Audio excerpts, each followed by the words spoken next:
Contracts before consent. When the US ice hockey system signs the kids. You know you've hit peak 21st century absurdity when the National Hockey League live streams a 17-year-old's first college game. That's what happened this week when the NHL's media arm covered Gavin McKenna's Penn State debut as though it was a playoff final.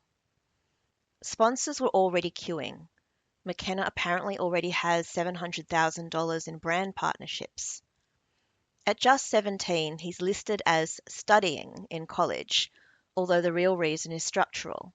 Under NHL rules, a player can't be drafted by a team until the first draft after turning 18. To bridge that gap, many talented teenagers join the US college hockey system or other development leagues. Some are drafted at 18 and remain with their college teams until the club that drafted them calls them up. In practice, it's the club that decides when the player leaves school and joins the roster. Think of it like keeping fruit on the vine until the organization decides it's ripe enough to pick, even if that means harvesting before full maturity. Today, I'm talking about what happens when professional sport signs the children before they can legally sign for themselves. Let's start with illegal scaffolding. In most jurisdictions, minors can't enter a binding contract without parental or guardian consent. Sponsorship image rights and performance bonuses only hold up because guardians sign on their behalf or because specific state and provincial exemptions exist for sport and entertainment. These carve-outs are supposed to protect opportunity. In practice, they mostly protect commerce.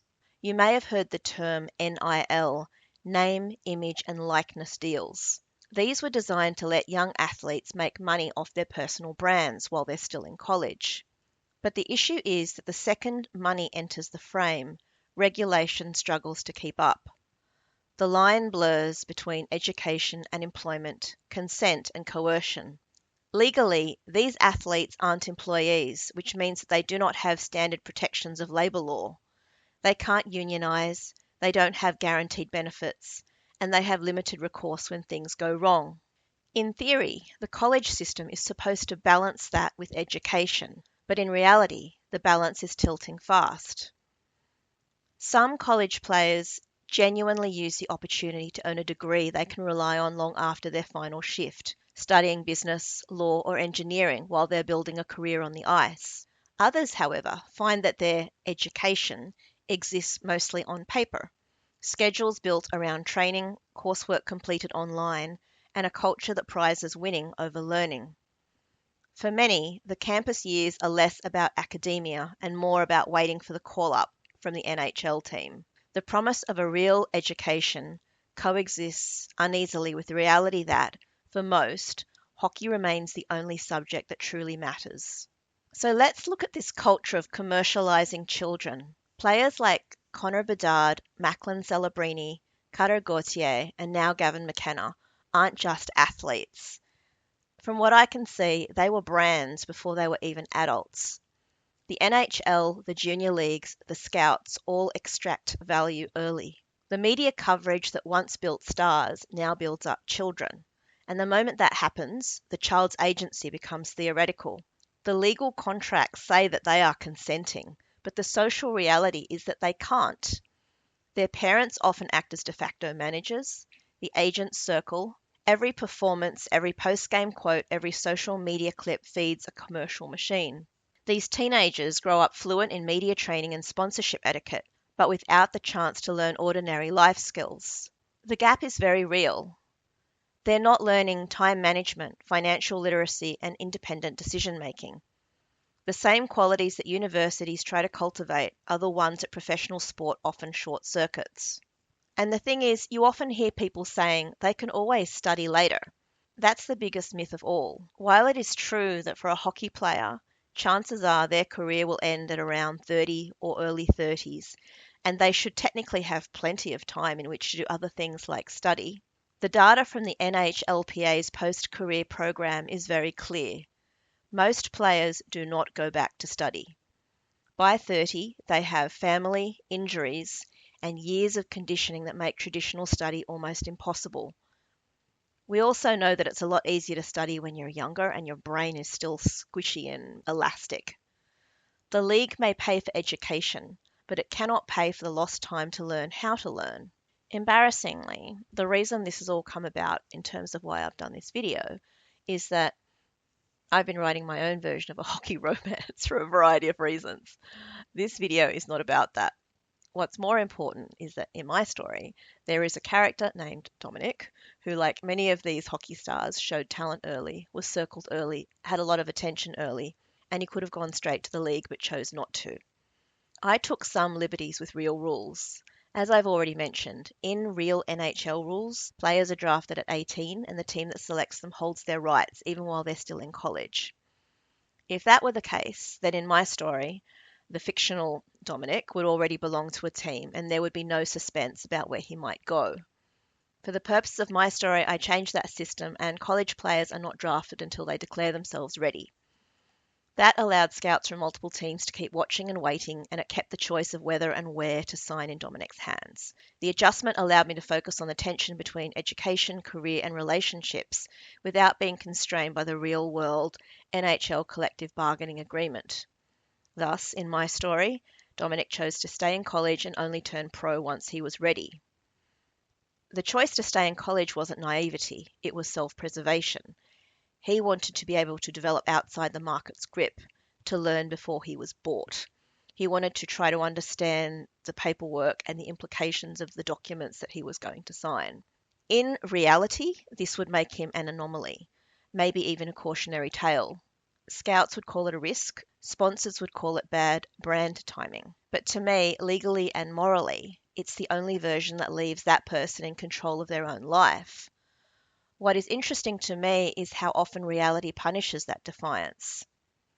In modern development models, the major juniors, the national programs, the NCAA pipelines, these are structured to reward early compliance and not independence.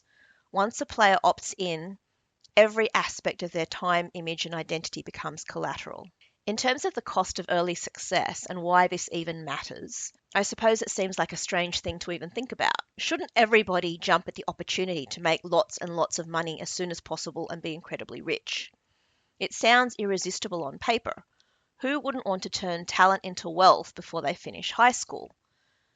But the thing is, the statistical reality is very sobering. The odds of becoming a star in the NHL are incredibly small. Fewer than 5% of drafted players ever reach the 5-year mark. The average career lasts barely more than 4 seasons. After taxes, agent commissions, team escrow, union dues, and living expenses, the take-home income is often far lower than the headline salary for the average NHL player. When you add into this the pressure to spend like a celebrity and the lack of financial literacy, many players finish their careers with nothing saved by their mid-30s. And they often are in a broken relationship. More on that later. It's very easy to say, well, it's their fault. They still made more money than most people.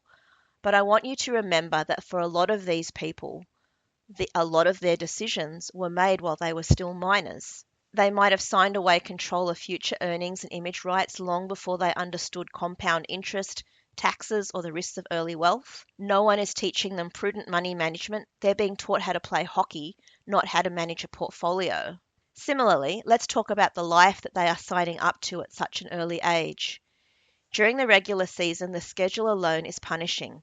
82 games across North America, constant flights, hotel rooms, back-to-backs, and media obligations. Even veteran players struggle to stay balanced.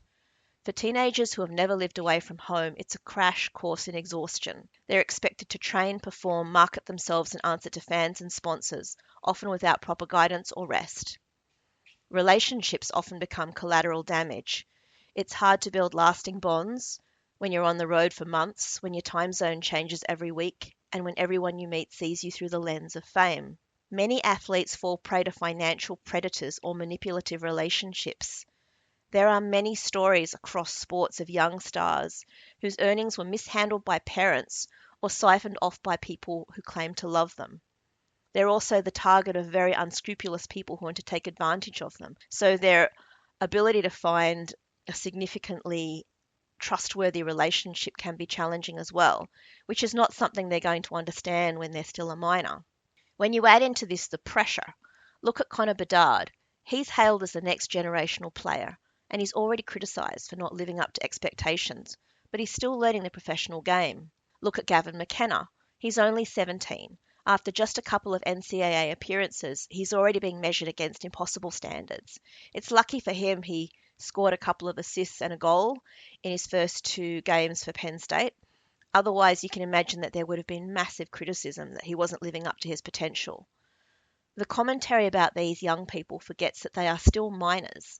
They're still figuring out who they are while the world is demanding perfection. When you combine that scrutiny with the absence of life experience, what you get is not resilience, it is fragility that is dressed up as maturity. So these kids might be taught how to answer press questions and how to skate and play really good hockey and behave in public, but they're not taught how to recognize burnout or exploitation, and they also don't know how to prepare for their future. The legal fine print. Who owns a minor's identity? Behind all of this sits a quiet legal tension. Who owns the likeness of a child athlete? In other industries, the answer is a lot clearer. But for sport, there's not really anything comparable. A 17-year-old in a professional stream has no statutory right to control how that footage is monetized. Once it's broadcast, it belongs to the league or the broadcaster. The law still treats that performance as a commodity, not a person.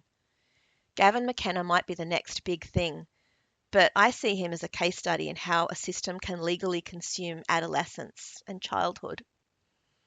I genuinely believe that understanding the law matters because consent does not mean anything if the person giving it hasn't had a chance to become one.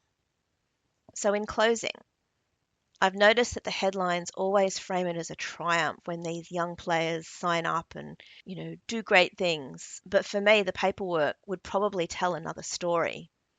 They're not just wonder kids. They are minors who have signed a contract that exist inside exceptions, legal fictions if you like, that are built to make adult money out of teenage potential.